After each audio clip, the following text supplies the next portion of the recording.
Hello YouTube, Lester Crow here. This is a response to Ander, I believe I will get this, but Woodwwad. It's a response to a video he made about GM style called Frustrated Writer. I'm a frustrated writer, but not as a GM. I can definitely sympathize with you having to have myself sat through very dry, boring game mastered games before. And it's terrible from a player's perspective if you are not part of the story. If you sit there and listen to somebody go over pre-prepared speeches and not in a spontaneous kind of way, you may, as a writer myself, I do like to provide story, but when I'm playing RPGs and when I'm writing games as a GM or narrator, I like to fill in what happens between the characters. The characters are the driving element of the story. The world exists around the players, and there are hooks for the players to bite onto, and a good game master will always have hooks that engage his specific character types for his players, and also hook the players themselves on a metagame level. If a player likes to hack and slash, you need to have combat written into your games. I think actually frustrated writers it would be a service for them to follow your advice and involve their players in their story, as opposed to writing it from a novelistic perspective where you're writing an adventure, a campaign that has a beginning, middle, and an end. You need to look at it more like a web. Like you are spinning a web like a black widow to kill as many characters as possible. No, I'm kidding. You don't have to do that, but you want to spin a web so that the players, when on that web, have all sorts of options. You don't write the plot line necessarily linearly. Now, I have an idea for a campaign that I want to write, but the whole purpose of the campaign is for it to be able to be modded to whatever party type ends up being played. This is for Warhammer Fantasy Roleplay, the 3rd edition. Elements of old D&D campaigns that I've written are being sort of worked into this. Not very often, but to a degree, there's a little bit of a mix. However, the whole point is to dangle things for players.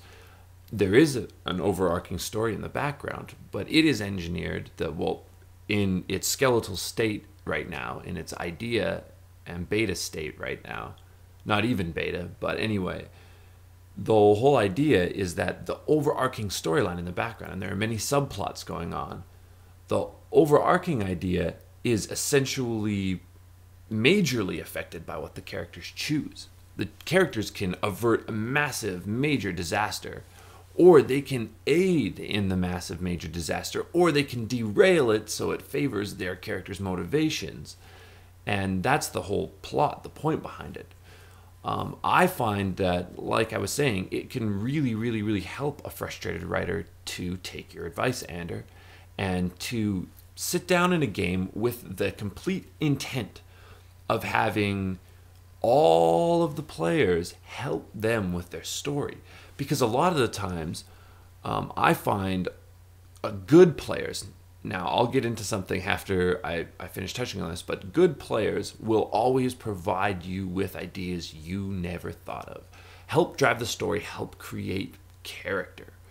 And this will help you as a game master, or this will help you as a writer by being able to kind of step into other perspectives for interesting character development. Now, I agree with Ander that you should never write long, dry speeches. There should always be instances. If you write up a big, thick back plot, like a history for the location or a history for what's going on, politically speaking or whatever, you want to make sure you write into that dice rolls or at least chances for role play where the player characters can see if they recall that information. Maybe their characters are involved in it. If it's political, maybe they side with one side or the other. so they are a little bit more keen to the information, making it easier to drive story. But at the same time, you want to balance it, because you can't just let players run roughshod over story, because a lot of times players are ineffective, and you get a whole bunch of different types of players together, and you can make hundreds of videos about types of players. But you could get the cool guy who thinks he's all awesome, and he always thinks he's going to make the best play, and he's pretty charismatic, so people like him and they laugh at his jokes, but really he's more of a distraction than anything, and more than likely he's not playing his character effectively from a true character standpoint, from a perspective of that. He's doing things to get a laugh, make himself look cool, be the savior, whatever he does is the cool guy. And then you got the rules lawyer guy who knows the rules and whoever wants everything to be done by the rules all the time, and rules more important than story. And you got your ROLL players who just care about rolling the dice, and you got your head smashers who just want to crack skulls and care nothing for story. Well, you got to realize that if you're like that, if you're one of those players, maybe it's not the frustrated writer's fault. There are lots of people who like to take part in narrative. Now, I agree with you. If it's stale, flatline written, where the GM takes center stage, and the GM is not center stage. The GM's job is to be backstage, manipulating everything, making the environment and the setting move, making sure that the actors are prepped, making sure that dialogue is delivered from bit players and things along those lines. But the players who are on the stage, who are the center, who are the focus, are the players. That's the characters. The main players in the story are the players and their characters. So it's obviously important to engage your players in the story. They have to. It has to be a collaborative thing. But that lends to good storytelling. Now, if you've got ridiculous players who think they're too good for school, or are too cool for school, too good for wood. No, I don't know. I don't know. It can be frustrating as a GM who wants to tell story and has a good story written and has got hooks everywhere for the players to latch onto, but because of their conflicting motives, both metagame and in-game, or whatever, their lack of skillful playing or their lack of desire to help drive a communal story, they drive it apart and it falls to pieces, and then really well-written stuff may come across as stale. So you have to realize that too, because I have played in games like that before where the GM made a bad decision. He's an awesome GM, but he allowed there to be 8 players in a game of 2nd edition Dungeons and Dragons where half of the players had played D&D before. The other half had role-played before, but in different instances. Half of them were new school gamers, as in D20 system, post like 1999 and on, and the other were old school. The other half are old school gamers, and he was a straight old school gamer, extremely good narrative guy, amazingly. He has all sorts of trivial knowledge in his head. He knows the inner workings of botany and all sorts of really cool things.